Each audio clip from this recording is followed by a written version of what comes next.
What in the world was I thinking? All these kids, a wife, my husband. This is us, unedited, unfiltered. You got a Gia with the Gallies.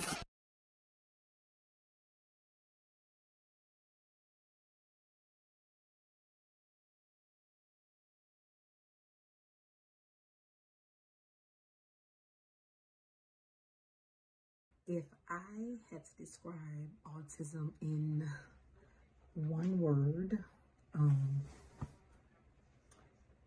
the unknown. Unknown is probably the most intriguing answer that I can give you for a definition of autism. My baby Winter, who will be 7, has autism. She was diagnosed with autism probably at about 2. She was diagnosed with autism. For me, I kind of knew right away. I kind of knew that something wasn't right. I thought it was my fault. I was like, I did it. You know, I did something wrong. She was about 1. And like most babies, you know,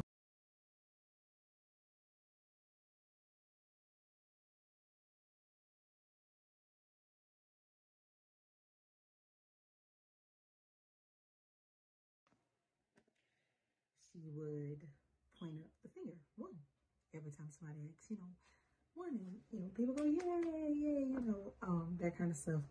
And it stopped. Like, it stopped drastically. Like, she stared off and didn't quite respond to the question. And I was still mommy. Daddy was still daddy. I was very repetitive with her. I couldn't quite understand in the beginning. I wouldn't say that I was frustrated with her. Again, more of myself. Because at some point I was like, what did I do? You know, did I party too hard in the beginning? Was I not honest with myself about being pregnant in the beginning? What did I do? So it was a lot about me, like it was my fault.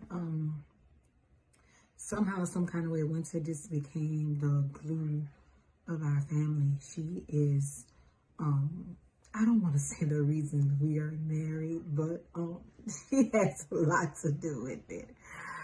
It was at that point, she was our 3rd child, and we kind of had sat down like adults and decided, hey, look, we're on baby number 3. What do we do? You know, so fast forward, you know, Winter's here, and things are just not looking the way they should as a baby.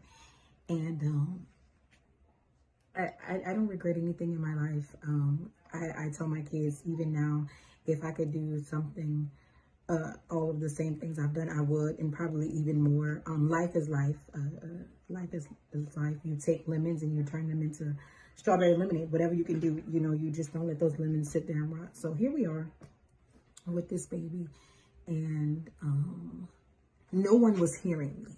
You know, there was so much judgmental things said, especially like family who were not aware and who were ignorant to what autism looked like. So me being mom, you know, you're in defense mode, you are aggravated, you are frustrated, and I just knew. So my process with her, I took her to the hospital, and the doctor recommended speech therapy.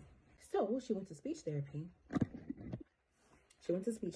And the therapist said, hey, you know, you can register her to go to school. And I thought, no.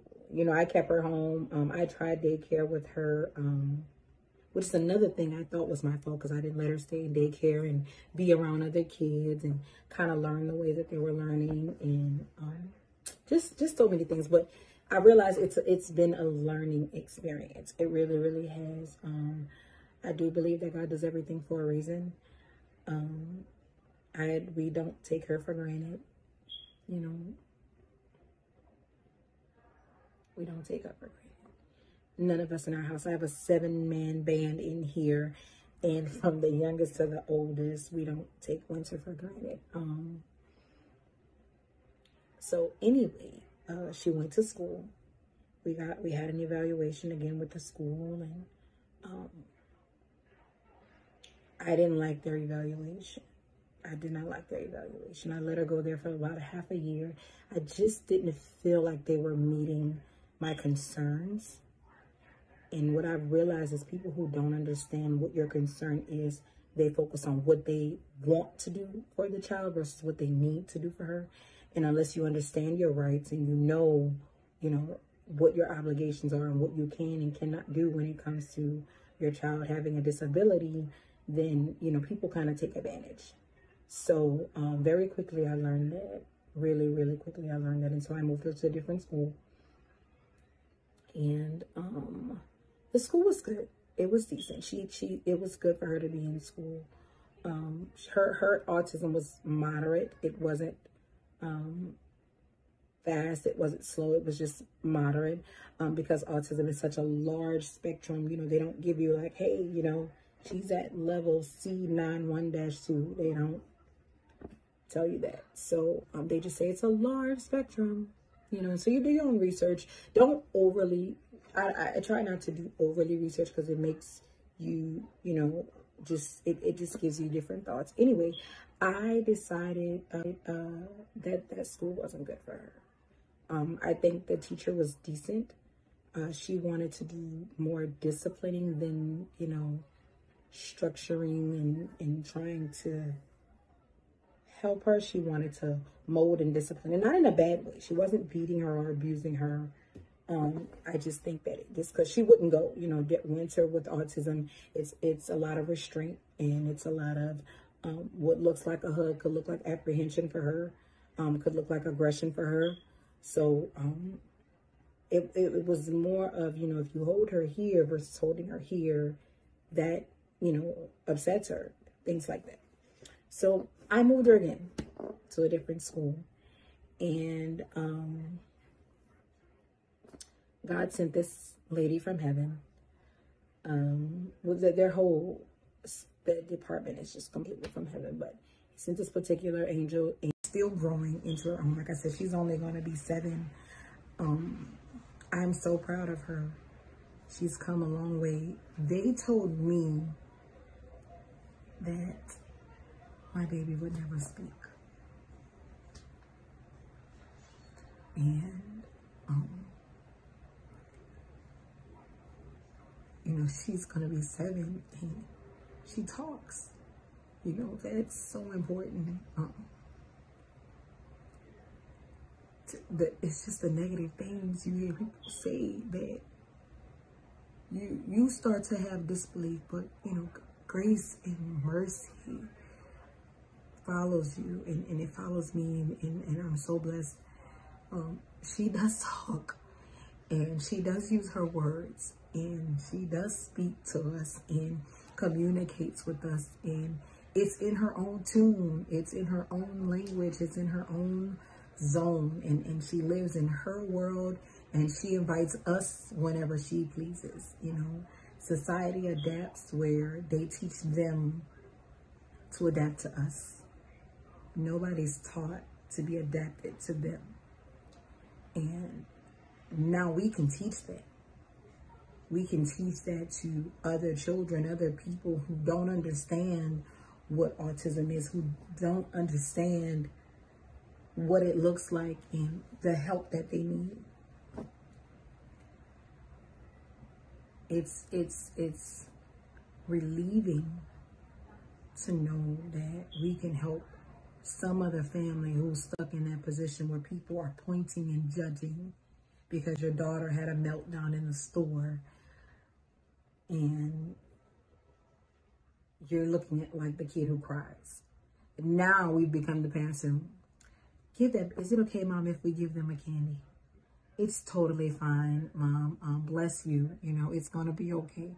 We've become those parents. And so I am unbelievably blessed to have Winter as our daughter. She rocks autism like a superpower.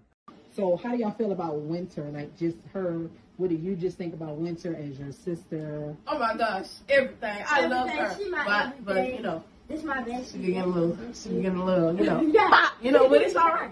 So she be really trying me. Like, she be hitting me, she fights. Stop playing. She can fight. Stop playing with her. Stop playing with her. But she's very pretty. She my bestie. Girl, y'all to be on fight. No, I know you. Winston beat you up over the phone. At least I give them my phone. Okay, but yeah. I love her. She has, she's very funny. She's very, unique personality. Yeah. And she gets us things. She does what? She gets us that candy. She gets us things. Y'all are sad big sisters, okay? Winter with autism. I mean, when I think about it, that it's a good thing because everybody can learn from it and to figure out her ways and how she's understanding, and we can understand her back. So that's what I kind of feel about it. And, yeah. So how do you feel when other people don't understand? When other people act stupid, that's what she got. So. I mean, you can't call them stupid because remember, like I told you, they don't know. But that's if you feel they're stupid, then go ahead. I don't want to take away how you feel. So. When they do that, it gets me really mad, like really, really upset because you don't know. And they're 80% smarter than you. Who's 80% smarter? The people with a disability, they're 80% smarter than you. What type of disability? Well, I would say autism. To me, I think it's all. Because their brain works differently. Yes, I like that you said that, Cupcake. You're so cute. Talking about autism, and our baby has autism, and so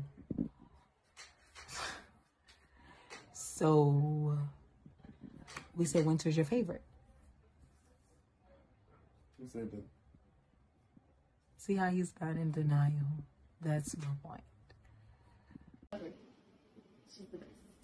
So there's a rumor going around that she's somebody's favorite. Who is it? I don't have a favorite. Whose favorite did y'all say she is? Daddy's. Me that. Daddy's. He'd be like, he's in the winter boogie. Yeah, Winter can have all this candy. He can have all this candy. He'll give y'all none. Nothing. Winter get everything. So that's how y'all get stuff. And when they come from the stove, she be always having some candy in her hand.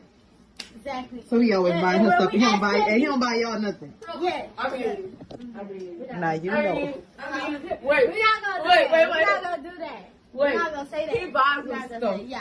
Yeah. But you, mama, you be buying her everything. All right, this is not about me.